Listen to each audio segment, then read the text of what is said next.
ہمارا دعویٰ ہے کہ ایکٹ بن چکا ہے، صدر نے ایک اعتراض بھیج دیا ہے، اس کے بعد اگر اس نے آئینی مدت کے اندر اس پر دستخط نہیں کیے تو حکومت نوٹیفیکیشن جاری کرتے ہیں اس کا گزٹ کرنے کی، اور صدر عارف علوی انہوں نے جو دستخط نہیں کیے تو کیا اس وقت حکومت نے اس پر باقاعدہ نوٹیفیکیشن نہیں کیا، اس ایکٹ کا گزٹ نہیں کیا انہوں نے؟ یہ کیا چیزیں ہیں جو ریاستی ادارے، حکمران، ذمہ دار لوگ ملک کو بحرانوں کی طرف دھکیلتے ہیں؟ ہم نے تو اپنے آپ کو قانون کے حوالے کرنے کی کوشش کی، ہم تو ملک میں جو بھی کام کرنا چاہتے ہیں ایک ایکٹ کے تحت کرنا چاہتے ہیں، کسی معاہدوں کے محتاج ہم کیوں ہوں؟ اور پھر بنایا بھی حکومت نے ہے، اور ان علماء کو برانگیختہ بھی حکومت والے کر رہے ہیں، بنایا بھی ادارے کے لوگوں نے ہے، اور ان علماء کرام اور تنظیموں کو برانگیختہ بھی یہی لوگ کر رہے ہیں، اور یہ ان کے کہنے پر برانگیختہ ہو بھی جاتے ہیں۔ جس ڈرافٹ کی تیاری میں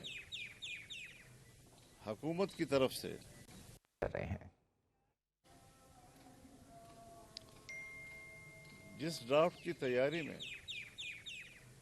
حکومت کی طرف سے پاکستان مسلم لیگ اور پاکستان پیپلز پارٹی دونوں شریک تھی، اور ہم نے انہی کے ڈرافٹ کو تسلیم کیا اور قبول کیا ہے،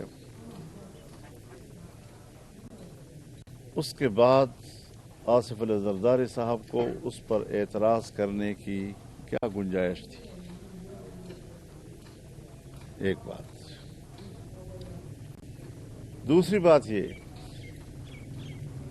کہ یہ سب کچھ جو ہو رہا تھا، کیا ریاستی ادارے اس میں انگیج نہیں تھے؟ کیا وہ پل پل کی صورتحال میں اپنا ان پٹ نہیں دے رہے تھے؟ کیا اس تمام تر مراحل میں وہ شریک نہیں تھے؟ اور ایک ایک لفظ، چاہے 26ویں آئینی ترمیم کا ہو یا دینی مدارس کے حوالے سے اس بل کا ہو، کہ سوسائٹی ایکٹ کے تحت، سن 1860 کی سوسائٹی ایکٹ کے تحت اس میں ترمیم کی گئی، اور ترمیم کے ساتھ اس کو ہم نے قبول کیا اور وہ پاس ہو گیا۔ اب جن لوگوں نے ہمارے ہی ان علماء کرام کو یا ہماری وہ مدارس کی تنظیمیں جو وزارت تعلیم کے ڈائریکٹریٹ جنرل سے وابستہ رجسٹریشن کر رہے ہیں یا کر چکے ہیں، اس کا سارا نزلہ ہم پر کیوں گر رہا ہے؟ وفاق المدارس اور اتحاد تنظیمات مدارس دینیہ کے ساتھ تنازع کیوں اٹھا رہے ہیں؟ ہمارا تو ان سے جھگڑا ہی نہیں ہے، اور جنہوں نے ڈرافٹ تیار کیا ان کے کہنے پر آ کر وہ شور و غوغا کر رہے ہیں، اور وزارت تعلیم سے وابستہ ہو جائیں یا سوسائٹی ایکٹ سے وابستہ ہو جائیں، یہ نیا سوال اٹھا لیا انہوں نے۔ الیکشن سے پہلے بھی اگر ڈرافٹ تیار ہوا تھا تو وہ بھی تو سرکار نے بنایا تھا، اور سرکار کے ڈرافٹ کو ہم نے قبول کیا تھا، جس میں ہم نے یہ رعایت ضرور دی ہے اس وقت کہ اگر سوسائٹی ایکٹ سے کوئی وابستہ ہونا چاہے رجسٹریشن کے لیے یا وزارت تعلیم کے ڈائریکٹریٹ جنرل سے وابستہ ہونا چاہے، تو اگرچہ ہمیں تحفظات ہیں کہ مدارس کے نئے وفاق کیوں بنائے گئے، نئی تنظیمیں کیوں سامنے آ گئی، ان کو کس نے توڑا ہے؟ کیا مدارس کی ان تنظیموں کو تقسیم کرنے میں اداروں کا ہاتھ نہیں تھا؟ اور جس نے یہ تقسیم کی تھی وہ باقی تمام معاملات میں مجرم تھا، اور اس حوالے سے وہ صحیح تھا، اور اس کو تسلسل دینا ہے انہوں نے۔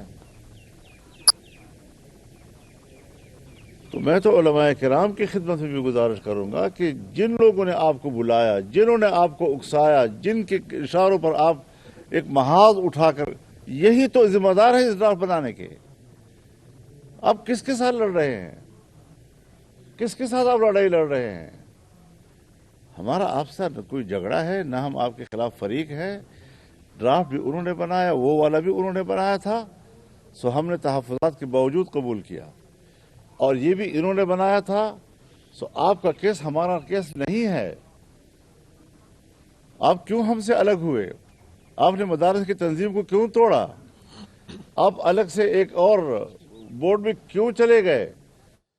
اور وہ جو ڈائریکٹریٹ جنرل برائے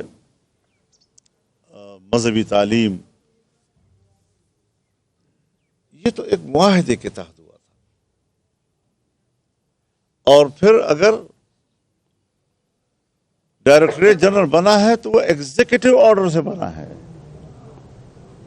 کہاں ایگزیکٹو آرڈر، کہاں معاہدے کی ایک تحریر، اور کہاں ایکٹ. سو ہم ایک قانون کے ساتھ وابستہ ہونا چاہتے ہیں، اس ملک کی قانون کے ساتھ کہ جس میں بے شمار رفاہی تنظیمیں، این جی اوز، یہاں تک کہ تعلیمی ادارے سن 1860 سے آج تک اسی ایکٹ کے تحت رجسٹر ہوتے رہے ہیں. اور صرف رجسٹریشن کے لیے کچھ یہ وزارت خاص کی گئی تھی. سو پاکستان بننے سے پہلے بھی اسی کے تحت رجسٹریشن ہوتی تھی، پاکستان بننے کے بعد بھی آج تک ہو رہی تھی. آج تک کیوں اعتراض نہیں ہو رہا تھا کہ دینی مدارس تو تعلیمی ادارے ہیں، تو پھر جو دوسرے تعلیمی ادارے ہیں وہ بھی تعلیمی ادارے ہیں، وہ اس سوسائٹی ایکٹ کے تحت کیوں رجسٹرڈ ہیں؟ صرف دینی مدارس کے لیے یہ سوال کیوں پیدا کیا جا رہا ہے؟ اور پھر اگر وہ معاہدہ، ہم معاہدے کی اہمیت کا انکار نہیں کرتے، معاہدہ اپنی جگہ معاہدہ ہوتا ہے، لیکن ایکٹ کا مقابلہ نہیں کر سکتا. آج تم ایکٹ لائے ہو، ایکٹ میں آپ ترمیم لائے ہیں، اس کو ہم نے قبول کیا ہے، اور وہ جو معاہدہ تھا اس کو آپ نے توڑا ہے. اس میں آپ نے لکھا تھا کہ جن مدارس کی رجسٹریشن ہو چکی ہے وہ برقرار رکھی جائے گی. مزید جو مدارس رجسٹر ہونا چاہیں گے حکومت تعاون کرے گی. اس میں لکھا ہے کہ تمام مدارس کے اکاؤنٹس، بینک اکاؤنٹس کھول دیے جائیں گے. اس میں لکھا ہے کہ تمام جو بیرون ملک طلباء ہیں اور پاکستان میں پڑھنا چاہتے ہیں ان کو 9 سال کا ویزا دیا جائے گا. ہمیں بتائے نا، اتحاد تنظیمات مدارس دینیہ کے ساتھ وابستہ کسی ایک مدرسے کی بینک اکاؤنٹ کھلا ہے؟ کسی ایک مدرسے کی رجسٹریشن ہوئی ہے؟ کسی ایک مدرسے کے لیے بیرونی طالب علم کو ایک ویزا دیا گیا ہے؟ 3 شقیں ہیں اس کی، اور تینوں کی خلاف ورزی اب تک ایسی ہوئی ہے کہ آدمی حیران ہوتا ہے کہ مجرم وہ، اور بڑی ہوشیاری کے ساتھ ہمیں کہہ دیا گیا. کیا آپ تو غلطی کر رہے ہیں؟ سو میں واضح طور پر کہنا چاہتا ہوں کہ ہم نے کوئی غلطی نہیں کی. ہمارا ذمہ دار ایوان صدر ہے. ایوان صدر کے بارے میں میں وضاحت کر دینا چاہتا ہوں. ہمارے پاس پورا ریکارڈ موجود ہے، ہم دستاویزی بات کرتے ہیں. کیا صدر مملکت ایک ایکٹ کے اوپر یا ایک آئینی ترمیم کے اوپر جو پارلیمنٹ سے پاس ہو جائے 2 بار اعتراض بھیج سکتا ہے؟ جو اعتراض انہوں نے 8 نکات پر مشتمل بھیجا ہے، کیا اس سے قبل وہ ایک نکتے پر اپنی قلمی غلطی کی بنیاد پر وہ اعتراض بھیج نہیں چکا؟ کیا رولز کے تحت اس کو دوبارہ اعتراض پارلیمنٹ میں بھیجنے کا آئینی قانونی حق ہے؟ ایک اعتراض اس سے قبل وہ بھیج چکا ہے، اور اسپیکر صاحب نے اس کی اصلاح کر کے اس پر دستخط کر کے واپس کیے ہیں. چیئرمین سینٹ جو قائم مقام تھے اس وقت، انہوں نے اس پر اصلاح کر کے اس پر دستخط کر کے ایوان صدر کو واپس بھیجے ہیں. پھر اس کے بعد اس پر دستخط کیوں نہیں کیے جا رہے؟ اور اگر 10 دن تک اس پہ دستخط نہیں ہوتے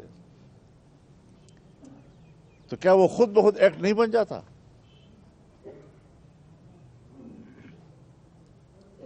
ہمیں بتایا جائے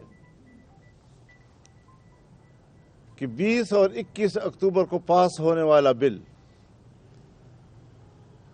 اس پر جو اعتراضات بھیجے گئے ہیں وہ تو 1.5 مہینے کے بعد بھیجے گئے ہیں۔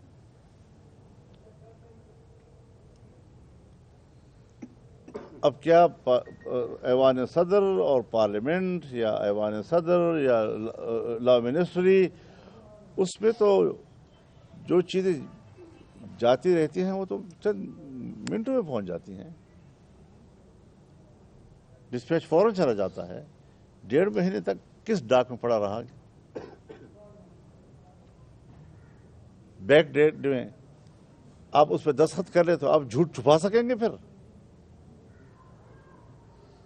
لہذا ہمارا دعویٰ ہے کہ ایکٹ بن چکا ہے، صدر نے ایک اعتراض بھیج دیا ہے، اس کے بعد اگر اس نے آئینی مدت کے اندر اس پر دستخط نہیں کیے تو حکومت نوٹیفیکیشن جاری کرتے ہیں اس کا گزٹ کرنے کی۔ اور صدر عارف علوی انہوں نے جو دستخط نہیں کیے تو کیا اس وقت حکومت نے اس پر باقاعدہ نوٹیفیکیشن نہیں کیا؟ اس ایکٹ کا گزٹ نہیں کیا انہوں نے؟ یہ کیا چیزیں ہیں جو ریاستی ادارے، حکمران، ذمہ دار لوگ ملک کو بحرانوں کی طرف دھکیلتے ہیں؟ ہم نے تو اپنے آپ کو قانون کے حوالے کرنے کی کوشش کی ہے۔ ہم تو ملک میں جو بھی کام کرنا چاہتے ہیں ایک ایکٹ کے تحت کرنا چاہتے ہیں۔ کسی معاہدوں کے محتاج ہم کیوں ہوں؟ اور پھر بنایا بھی حکومت نے ہے، اور ان علماء کو برانگیختہ بھی حکومت والے کر رہے ہیں، بنایا بھی ادارے کے لوگوں نے ہے، اور ان علماء کرام اور تنظیموں کو برانگیختہ بھی یہی لوگ کر رہے ہیں، اور یہ ان کے کہنے پر برانگیختہ ہو بھی جاتے ہیں۔ اس سادگی پہ کیا کروں میں جی؟